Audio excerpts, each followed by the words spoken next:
성경 읽기 말씀은 열왕기상 21장, 데살로니가전서 4장, 다니엘 3장, 시편 107편입니다. 열왕기상 21장은 나봇의 이 포도원을 탈취한 아합 왕의 일이 기록되어 있는데요. 아합은 자신의 욕심에 나봇의 포도원을 억지로 탈취하였고, 이에 하나님께서 재앙을 내리시겠다고 엘리야를 통해 경고하자 아합은 회개합니다. 그리고 이것을 본 하나님께서는 심판을 유보하시는데요. 하나님의 공의를 보여주며 또 회개하였을 때 그것을 기뻐하심을 말씀하고 있습니다. 데살로니가 전서 4장은 하나님을 기쁘시게 하기 위하여 배운 것을 행하도록 힘쓰도록 권면하며 또 주의 강림 때 나타날 부활에 대해서 바울 사도가 말씀하고 있습니다. 다니엘 3장은 느부갓네살이 만든 이 금신상의 믿음을 지키기 위해 절을 하지 않은 다니엘의 세 친구에 관한 기사가 기록되어 있고요. 시편 107편은 바벨론 포로 이후 귀환 이후에 이스라엘을 구원하신 하나님을 찬양하는 시로 하나님의 은혜와 섭리를 말씀합니다. 오늘 하루도 성경 읽기를 통해 하나님께서 주시는 은혜에 누리는 우리 모두 되기를 바랍니다. 다니엘 3장은 너무나도 우리가 잘 아는 말씀이죠. 다니엘의 이제 세 친구와 관련된 말씀인데요. 바벨론의 왕 느부갓네살은 예루살렘을 함락하고 난 다음 해에 금으로 된 신상을 만들었습니다. 높이가 60규빗, 너비가 6규빗 되는 금 신상이었는데요. 오늘날 우리가 사용하는 규격으로 이제 바꿔서 다시 말씀드리면 높이가 약 27m, 너비는 2.7m 정도 됩니다. 높이는 아파트 10층 높이 정도 되는데요. 엄청 크죠. 그런데 너비는 고작 2.7m 정도밖에 되지 않는 이 인간의 모습으로 우리가 신상을 만드는데 비교했을 때는 그 너비가 너무나 좁은 약간은 기형의 모습의 신상을 만들었습니다. 느부갓네살은 이러한 거대한 금 신상을 두라 평지에 만들게 하고는 우리가 읽지는 않았지만 2절에 느부갓네살 왕은 사람을 보내서 총독과 수령과 행정관과 모사와 재무관, 재판관 등 각 지방의 모든 사람들을 불러 모든 관원들을 불러서 낙성식에 참석해 합니다. 이 소환에 다니엘의 세 친구도 포함이 되어 있었는데요. 어찌된 일인지 다니엘은 이 소환 명령에 포함되지는 않았습니다. 그 이유에 대해서는 다양한 견해들이 있지만 어찌되었든 다니엘은 포함되어 있지 않기에 이 3장의 기록에서는 다니엘이 등장하지 않은 것입니다. 세 친구만 불러가게 되었는데 왜 세 친구들이 불려가게 되었는가? 다니엘 2장 마지막 절을 보면 다니엘은 왕궁에 머물러 있고 세 친구 사드락과 메삭과 아벳느고는 바벨론 지방의 일을 다스리도록 이 느부갓네살 왕이 임명하였다고 말씀을 합니다. 즉 다니엘의 세 친구들은 지방의 관리들이 되어서 지방을 다스리고 있었던 것입니다. 당시 지방을 다스리던 관리였던 세 사람에게 느부갓네살은 소환 명령을 내렸고 이에 이 소집 명령에 응하게 된 것입니다. 각 지방의 모든 관리들을 모은 느부갓네살은 금 신상 앞에 절하도록 명령을 하는데요. 5절을 보면은 너희는 나팔과 피리와 수금과 사면금과 양금과 생암과 및 모든 악기 소리를 들을 때 엎드려 느부갓네살 왕이 세운 금 신상에게 절하라라고 말씀합니다. 악기가 이제 화려한 악기들이 연주될 때 그것들을 들을 때 금 신상에게 절을 하라는 것입니다. 6절에는 그렇게 하지 않으면 누구든지 즉시 맹렬히 타는 풀무불에 던져 넣겠다고 무조건 절하라는 명령을 내린 것입니다. 느부갓네살이 금 신상에 절을 하게 한 이유는 이 자신을 신처럼 여기게 하며 경배하게 하여서 이 자신에게 충성을 맹세하게 했던 것입니다. 금 신상을 만들기 위해서는 벽돌도 구워야 되고 또 금속을 녹이고 또 주조하는 작업 과정이 필요한데 이를 위해서는 용광로가 반드시 필요했습니다. 즉 금 신상 낙성식을 하는데 그 옆에는 극렬히 타고 있는 용광로가 있었던 것이고 절하지 않으면 이 용광로에 넣겠다고 위협한 것입니다. 명령에 따르지 않으면 죽으니 살기 위해 당연히 절을 할 것입니다. 그래서 7절에 모든 사람들이 다 금신상 앞에 절을 했다고 말씀하는데요. 모든 백성과 나라들과 각 언어를 말하는 자들이 나팔과 피리와 수금과 사면금과 양금과 및 모든 악기 소리를 듣자 곧 느부갓네살 왕이 세운 금신상에게 엎드려 절하니라. 당시 바벨론은 상당히 큰 제국이었습니다. 대제국이었던 아수르를 비롯해서 근동 지역 전체를 정복했으니 얼마나 컸겠습니까? 그리고 이 정복한 나라들의 이 총독들을 비롯한 각 관리들을 세웠으니 관리들만 해도 정말 많았을 것입니다. 그런데 이 수많은 관리들을 낙성식에 모두 불러서 금신상에 절하게 한 것인데요. 모인 숫자가 적어도 10,000명, 그보다는 많겠죠. 악기가 연주될 때 그 수많은 사람들이 일제히 금신상에게 절을 하게 한 것인데, 유일하게 세 사람 다니엘과 함께 바벨론의 포로로 끌려왔다가 지방의 관리가 되었던 이 세 사람은 절하지 않았습니다. 수많은 인파들 속에 이 세 사람이 절하지 않은 것이 보였을까요? 모두 엎드려 절하느라 이 세 사람이 절하지 않는 것을 못 보았을 텐데, 8절에 보면 이들이 절하지 않는 것을 참소하는 자들이 있었습니다. 그들은 12절에 그들의 이 절하지 않는 세 사람의 신분을 자세히 밝히고 또 세 가지의 죄를 가지고 참소하는데요. 12절에 이제 몇 유다 사람 사드락과 메삭과 아벳느고는 왕이 세워 바벨론 지방을 다스리게 하신 자이거늘 왕이여, 이 사람들이 왕을 높이지 아니하며 왕의 신들을 섬기지 아니하며 왕이 세우신 금신상에게 절하지 아니하니다 하고 참소합니다. 먼저 그들의 신분을 밝히죠. 유다인으로 이 왕이 지방을 다스리는 자로 세웠다고 밝히는데요.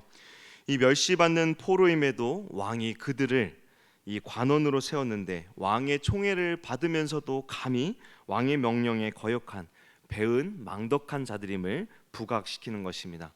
그러면서 세 가지 죄를 지적하는데, 첫째는 왕을 높이지 않았고, 둘째는 왕의 신들을 섬기지 않았고, 셋째는 왕이 세운 금신상에 절을 하지 아니하였다고 고발하는 것입니다. 왕을 존중하는 마음이 없었고 바벨론 신을 경배하지 않았으며 왕의 명령을 따르지 않는 자들이라는 것입니다.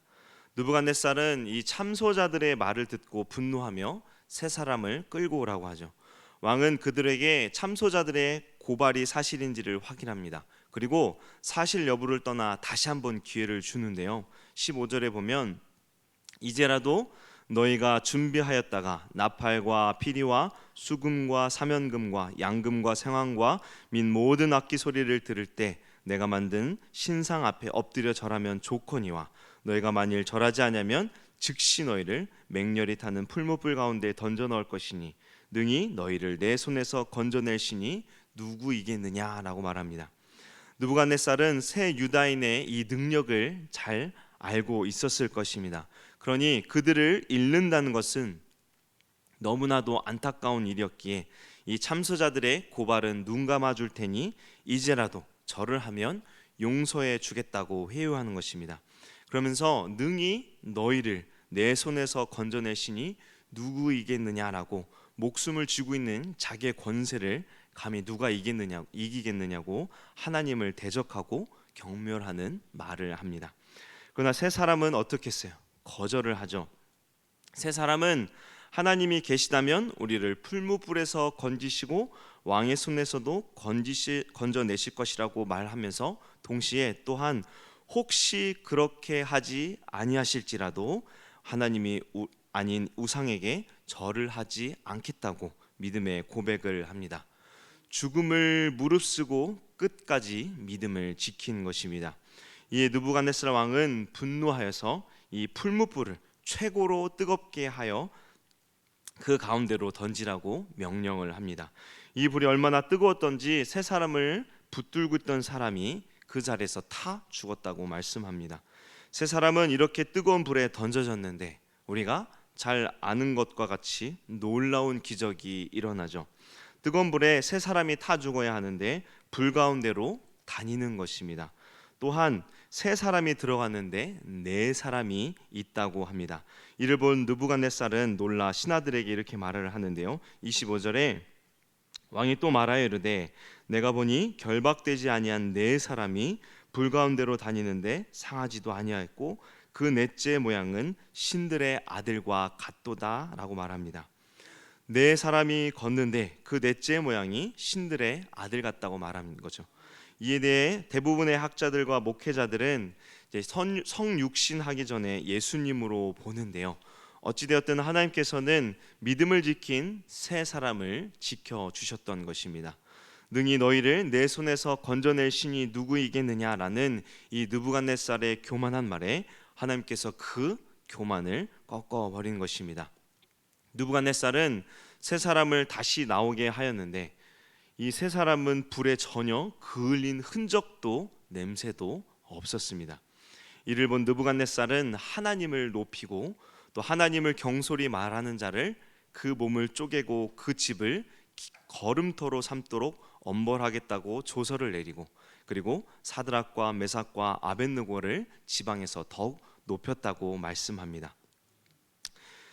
다니엘 3장은 이러한 모습들을 통해서 우리에게 믿음이 무엇인지를 말씀하고 있는데요.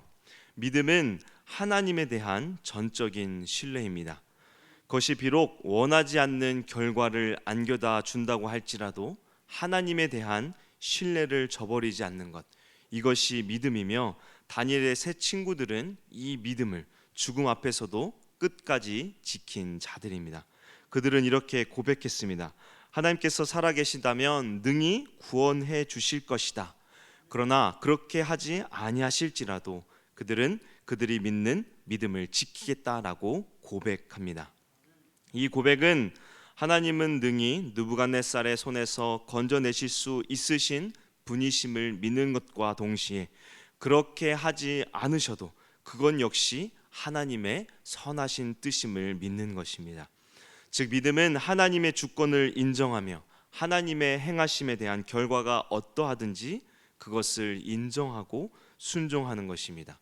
그리고 하나님의 이 뜻에 순종할 때 하나님께서는 그 믿음을 통해 역사하시는 것입니다. 세 사람의 믿음에 대해서 하나님께서 어떻게 역사하셨습니까? 하나님께서 지키시고 구원하여 주신 것입니다. 우리는 어떠한 믿음으로 하나님께 나아갑니까? 하나님께서는 우리가 처한 어떠한 상황에서도 언제든지 건져 주시는 분이십니다. 그러나 그렇게 하지 아니하실지라도 우리는 이 하나님을 신뢰해야 합니다. 다니엘의 세 친구는 믿음을 지키려고 할 때 오히려 느부갓네살의 분노는 더욱 커졌고 풀무불은 매우 극렬하게 타올랐습니다. 우리도 세상에서 우리의 믿음을 지키고자 할 때 사탄 마귀는 우리의 믿음을 흔들며 타협하도록 만듭니다. 그러한 상황에서도 우리는 이 믿음으로 이겨야 하는 것입니다. 불 가운데 있는 자들을 구원하기 위하여 하나님의 사람을 보내신 것처럼 하나님께서는 죄 가운데 있는 우리를 구원하시기 위하여 하나님의 아들 예수 그리스도를 우리에게 보내주셨습니다. 주님은 풀무불보다 더 뜨거운 영원한 형벌에서 우리를 구원해 주셨습니다. 그렇게 우리는 믿음으로 이 죽음을 이기고 생명을 얻을 수 있는 것입니다. 이것을 기억하며 오늘 하루도 세상을 승리하는 이 믿음으로 하나님의 뜻에 순종하며 살아가는 우리 모두 되기를 주님의 이름으로 축원합니다.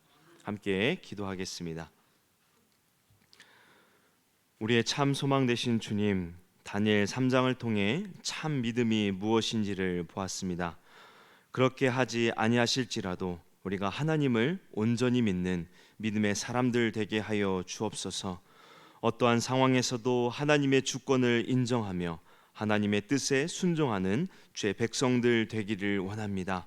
죽음을 이기는 것, 세상을 이기는 것이 오직 믿음임을 잊지 않고 오늘도 믿음으로 승리하는 우리 모두 되게 하여 주옵소서. 감사드리며 우리를 죄에서 구원하신 예수 그리스도의 이름으로 기도합니다. 아멘.